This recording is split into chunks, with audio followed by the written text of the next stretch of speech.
Coming up on football tonight, Central and Savannah meeting in an extremely rare showdown up in Savannah tonight. Also, number 1 team in Class 1, Buchanan taking on North Platte. Dragons trying to go to 5-0 on the year. And the 8-man level, number 4 North Andrew hosting number 2 North Shelby. These highlights and much, much more coming up on football tonight.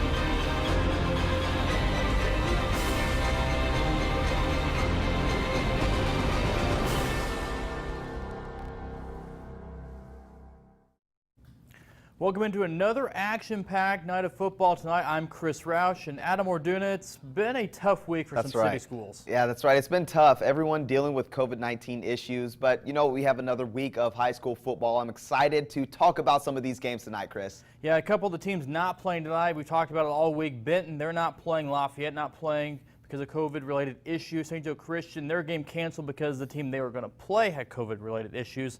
But let's get into it with the makeshift game for the city tonight.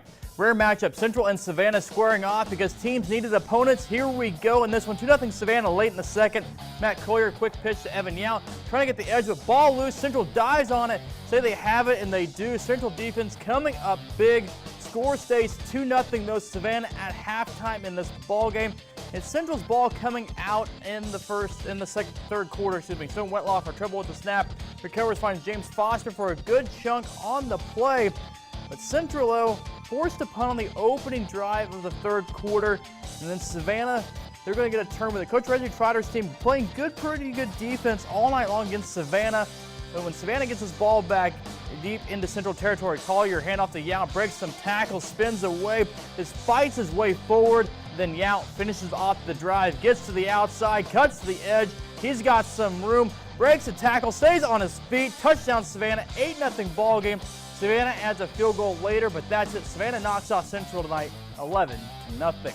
And looking to next week, Lafayette will be back on the field. The Irish host Chillicothe, but for Benton, with the school closed for 2 weeks and online learning, the game against Maryville has been canceled. All right, out in Cameron, Dragons back in the win column last Friday with the win over Chillicothe, but hosting Maryville tonight. The Spoof Hounds looking to bounce back after last week's loss to St. Pius.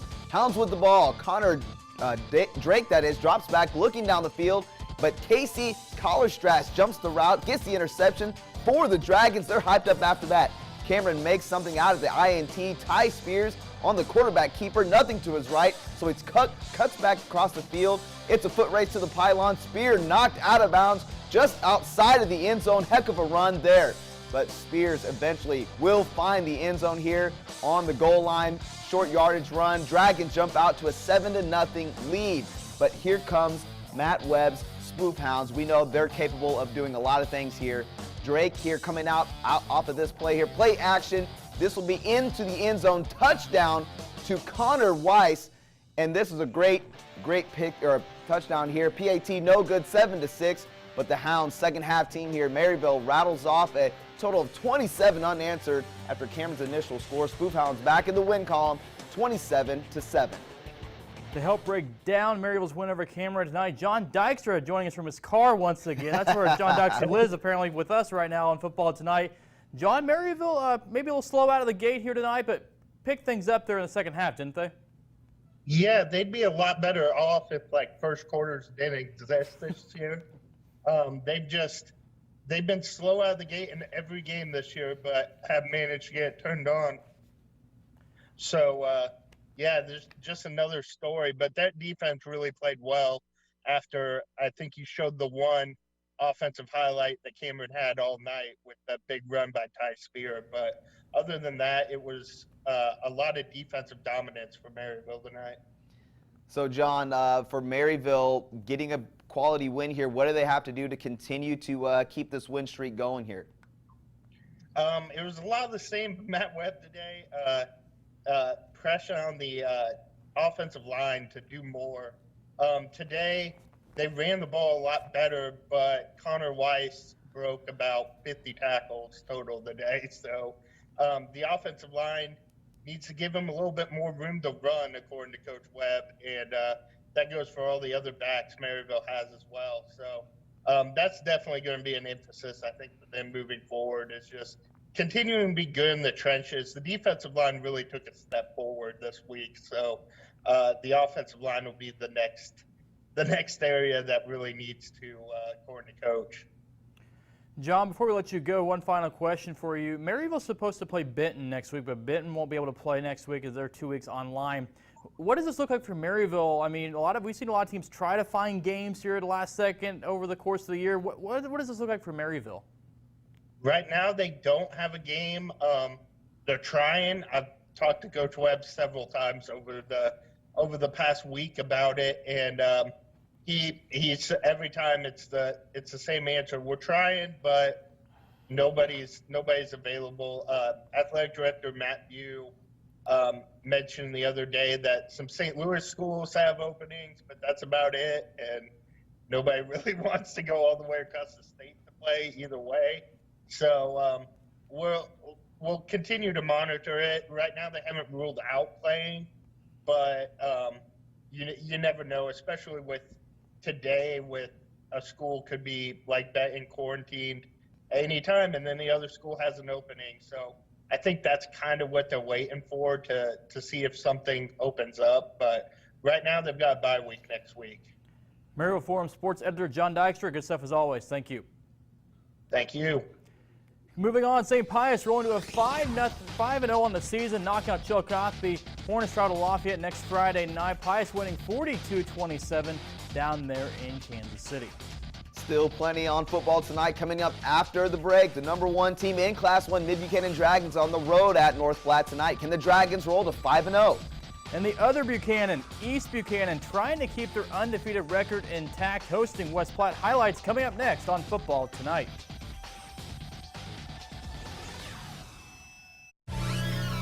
Give it all you got. Take your best shot. Give it all you got. Take your best shot. All right, welcome back to Football Tonight. In the first state media poll, the Mid-Buchanan Dragons voted as the top team in Class 1 tonight. First time trying to defend that #1 ranking. Well, down in Dearborn, North Platte looking for its first win of the season, taking on top-ranked Class 1 Mid-Buchanan. Early first here, Javen Noyes tosses it out to Rollins Brandt, does a little shoulder shake, and puts the burners on, takes it the distance there. Touchdown Mid-Buchanan. Panther head coach Reese Wright trying to get his team going, but they would turn the ball over on downs. Next possession for the Dragons, it's a jet sweep to Lane Ellison. Gets a nice block from TJ Runyon. Ellison scores with ease. Dragons head coach Aaron Fritz telling his guys to stay locked in. Still got a lot of game to play. And that's what they do. Look at this pump and go from Noyes to Blake Hunter, who is wide open downfield. Touchdown Mid-Buchanan. They're going to win this game big, 69-7. We'll break down the top-ranked Dragons victory tonight. The voice of the Mid-Buchanan Dragons, Dave Riggard. And Dave, the Dragons do it again in pretty dominant fashion, don't they? Well, in a game like this, too, they're coming off 2 big road wins when they won at Lawson, won at Lathrop, places that are tough to win and have been historically for many teams, especially for Mid-Buchanan. And then they're playing a team that has struggled this year, doesn't have a win, and only scored points in 1 football game. And you're thinking, well, maybe they'll play down a little bit, play down to the level of their opponent.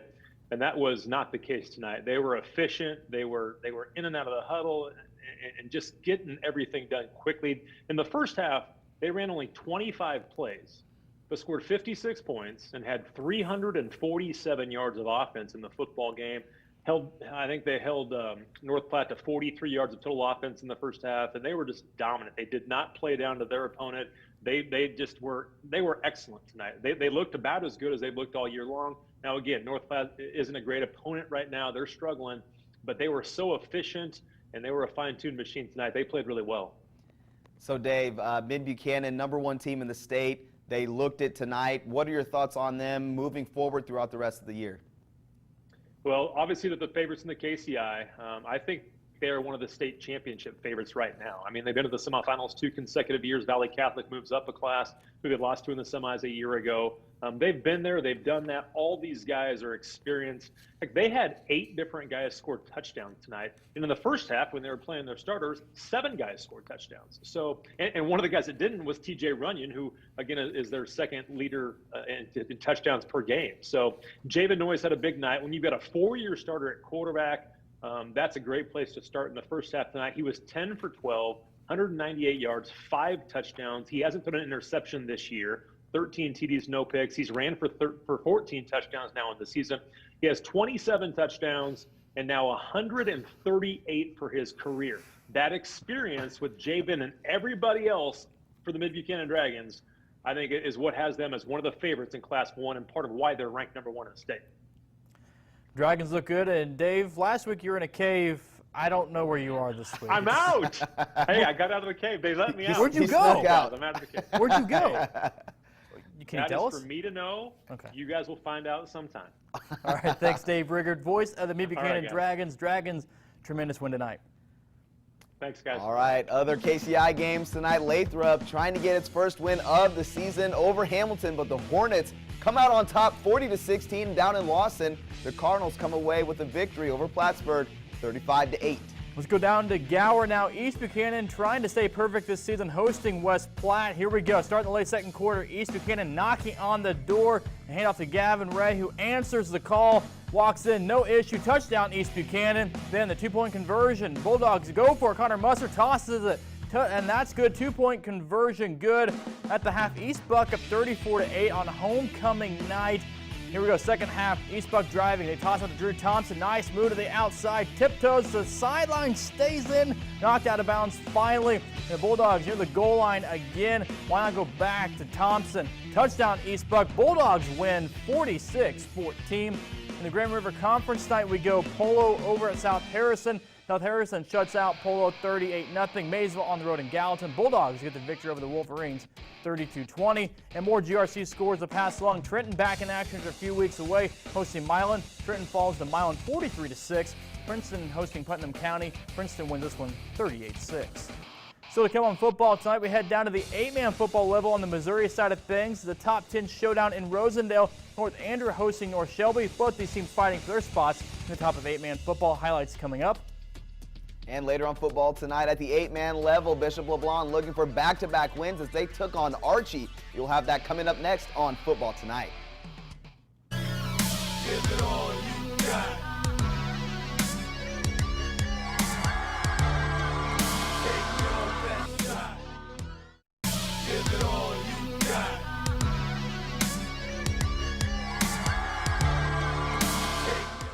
Welcome back. North Shelby establishing themselves one of the top teams in 8-man football, turning heads last year, doing it even more so this year. Tonight, though, they come across the state to take on one of the better programs over the last decade in North Andrew. And to raise the stakes, both teams in the 8-man football top 5 media poll. In Rosendale, we go for this 8-man heavyweight bout. Cardinals and the Raiders. North Shelby won last year's meeting 46-36 behind a strong second half. Opening drive for the Raiders, though. A little trickery. Junior quarterback Cale Stoneburner set up the screen to his left guard, Luke Schwenk. But, oh, hang on to the ball. Ball loose. North Andrew recovers the fumble. They're in good possession here. They get it in good field position. Ensuing drive, North Andrew driving. Carson Thomas stays on his feet. Somehow squeaks through. Touchdown, North Andrew. They come back to an 8-0 lead with the 2-point conversion.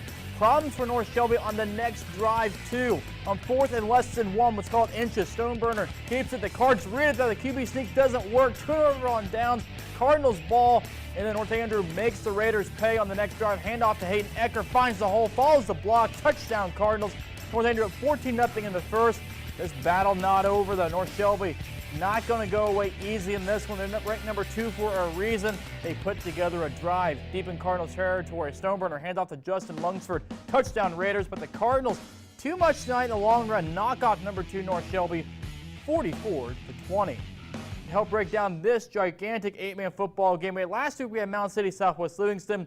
This week it is North Andrew North Shelby. Is 8-man football analyst and reporter Devin Albertson. And Devin, quite the game tonight. North Andrew jumping out of that 14-0 start, I think maybe was a difference in this one too, wasn't it? Absolutely. North Andrew came out and kind of punched North Shelby in the mouth a little bit. North Shelby had a little bit of a weaker schedule coming into this one, so the step up in talent to play North Andrew really kind of got them early. They adjusted later and actually got within a touchdown, and then North Andrew scored again, make a 2-score lead. North Shelby went all the way down, got inside the 5-yard line, and then a fumble recurred 76 yards by Brewer Wheeler really opened that game back up and sealed the win for North Andrew. So really resilient win by North Andrew. They're kind of really showing their true colors here midway through the year with a couple of big wins over Pattonsburg and North Shelby already this year. North Andrew's a very good football team, very physical, and led by a 3-headed rushing attack by Carson Thomas, Hayden Necker, and Andrew Goff. So, Devin, let's talk about North Andrew. What are your thoughts with them moving down the line here, knocking off some big schools? What are your thoughts for them down the schedule? Yeah, they got a tough schedule here still coming up. I already said they beat Pattonville and North Shelby. They got Stanberry at home next week. They still got to play Albany and Worth County down the road. Their schedule is very hard still throughout the rest of the year. But they're a team, the way they play, they're going to be very tough to beat because they run the ball well. They play good defense. They're well coached there with Dwayne Williams. So North Andrew, they're going to be a heck of a team to play here going the rest of the regular season, the GRC, and then into postseason play there in District 3 and 8-man. Devin, before we let you go here, we get your thoughts on Stanberry's game tonight, too. They came out looked pretty good against Pattonville. That was back and forth early on, but now you have teams like Stanberry. You have Pattonville, it's still up there, too, but North Andrew, Mound City, Southwest. There's quite a few teams in this, 5 or 6, probably maybe 7 teams fighting for those top spots. Yeah, absolutely. I think the state's about 8 deep, actually. You got the Mound City, Livingston, North Shelby, North Andrew, Mound City, Stanberry, Drexel, Archie, and then Southold, Maryville even. I think there's 8 teams in the state that are legit, could make a deep run in the playoffs. Makes it a lot of fun. A lot of teams in this area who are really good going to play each other here in the next couple of weeks. There's going to be, I think, 3 ranked matchups this next week, so I'm really excited for all the good football we're going to see here in 8-man. I think the state right now is wide open for who wins the state championship. Devin Albert's an 8-man football reporter, analyst. Thanks for coming on tonight. Thanks for having me, Chris. Another hat? Whatever. Gotta love Devin. All right, other GRC scores from tonight. Up in Grant City, Worth County hosting King City Wildcats beat the Tigers tonight 50-44. And in a non-conference game, Albany hosting 275 Platte Valley tonight. The Warriors pick up the win 56-8. Which should be a high-scoring battle between Stanberry and Pattonville. Sorry, I spoiled it earlier. Who knows about putting up points? One of the most prolific three-point shooters in Missouri Western history. Heath Dudley also on the sidelines officiating tonight. He trades in the hardwood for the gridiron as an official. He saw a wild start to this one. Opening kickoff onside. Stanberry recovers the onside kick. There were 3 onside kicks in the first 1 minute and 20 seconds from these two teams combined. First play of the drive. Here we go. Austin Schubach fakes to give up the middle. He'll keep it around the right side. The QB rumbles for a first down. The Bulldogs kept on the ground and finished with the drive of the touchdown. They go in front 8-0. Pattonsburg's turn. First offensive play for the Panthers. Getting tricky. Zane Reed and Cameron Jones fires it back across the field to Reed. He goes deep to Brett Emick. He's gone just like that. We're not at 8 apiece. Pattonsburg tripped plays last week with the halfback pass. More of the same this week. The offense is not done yet. Stanberry keeps grinding at the 1-yard line. Schwabach goes up the gut, gives the Dogs a 14-8 lead still in the first quarter. Then ensuing Stanberry possession, about to force a turnover on downs. Pattonsburg up against a 4th and 14. No worries. Reed steps up, voids the rush, and what a catch by Jones. Touchdown Pattonsburg. 2-point conversion, no good. Ties up at 14. This one high scoring. The Bulldogs, though, getting that win 64-38. A lot of scoring in that one. Well, the Bishop LeBlanc Golden Eagles coming off of their win last week against Peaceville, hosting one of the top teams in the state tonight, going to, with Archie coming to town. Well, it's homecoming for the Golden Eagles, hosting 7th-ranked Archie tonight in a non-conference play. Archie with the ball. Dylan Sutton gets the handoff and finds room on the outside. Gets down to the 10-yard line. That would lead to an Archie touchdown. Whirlwinds up 6-0 in the second quarter here. Archie up 14-0. Tucker Wolf rolling out to his right, looking in the end zone, but is picked off by Jake Carell. He cuts back across the middle, but the ball gets stripped, and Archie winds up with the football. Incredible play there. That would lead to this quarterback sneak by Wolf. Archie would go up 20-0 over the Gold Eagles. Archie with the ball once again. Sutton gets the handoff, and he will cut it to the outside. Running down the sidelines and just gets tackled just shy of the end zone. Archie in scoring position coming up here.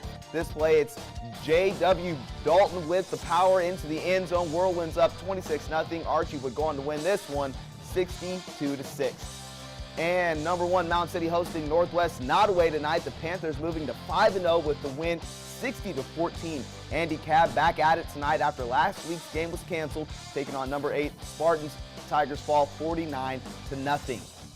And on US 36, the Wildcards hosting number 3 Wildcats for their homecoming game. Southwest Ludlow coming off a loss to Mound City last week. Wildcats right out of the gate in scoring position. Patrick Warren gets the handoff, powers into the end zone for the touchdown. Wildcards looking to get something going on the other end, and they do have an answer in this one. Kane Rush drops back looking to the end zone. David Myers gets it with the one-handed grab. Wildcards on the board. What a tremendous play in the end zone. But here comes Southwest Livingston again. They're number 3 in the state for a reason, and it's Warren. This time lowers the shoulder to pick up a few more yards. And then a couple plays later, Wes Hughes, one of the best players in 8-man football, gets it. Touchdown, Southwest Livingston. They go on to win this one 60-8 tonight. Up north, Rockport meeting up with East Atchison. Wolves take this one 50-6. And still plenty more to come on football tonight. When we come back, we head over to the Kansas side. The Cyclones back home looking for their 3rd win of the year. Highlights coming up next on Football Tonight. Give it all you got. Take your best shot. Give it all you got.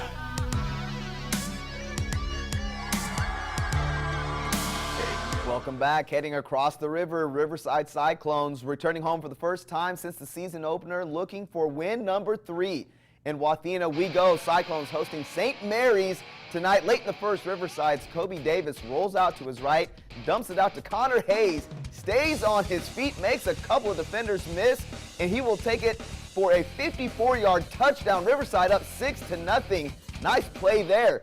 Tied up in the second. Nehemiah Bird here will get a screen pass, and he will take it down the sideline. Todrick Duncan laying out some clean blocks. Nice cutback by Bird. Finally gets brought down after that long gain. Later in the second, Davis into the shotgun here, and he will find a receiver down the field, rolls out to his left, and he finds Charlie Grable. Grable breaks a couple of tackles here, walks into the end zone for a touchdown. Nice play for the Cyclones. 2-point conversion is good. Cyclones go on to win 14-6. Riverside would secure the win. 20-14. And Atchison on the road tonight. Tough night for them, falling 41-7. Well, for the Maryville Ravens, it's been a tremendous start to the season for this group. 3-0 start, defense keeping teams in check, offense clicking. Tonight, it's a showdown of 2 of the top running backs in the state. 2 of those top running backs, Maryville's Andrew Schwinn and Republic County's Bagsby ground and pound style of play. The undefeated Ravens starting off hot once again.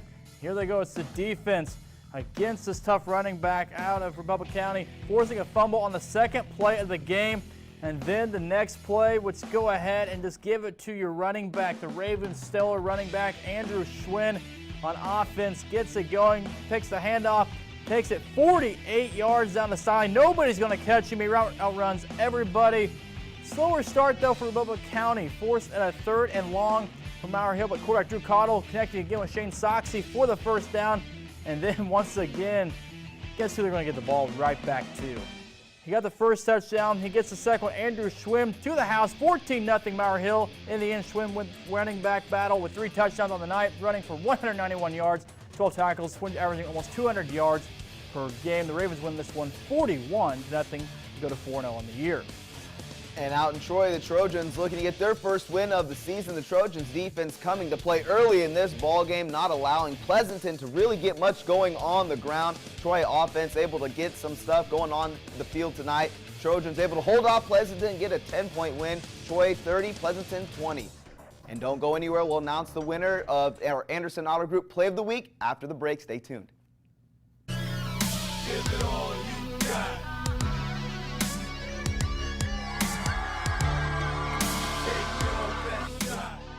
all week for our Anderson Auto Group Play of the Week. The winner, Sturgisville Osborne, crossed Bryant to Braxton Gibson, who makes a tremendous catch in the back of the end zone last week. Woo, gets both feet down. You can vote for next week's nominee starting Monday at 5. Voting ends Friday at noon on our website, KQ2.com. Adam, final thoughts? Just glad to have another week of football, Chris. That'll do it for football tonight. Week number 5. We'll see you next time, same place. Have a good night. Thank you for watching Football Tonight.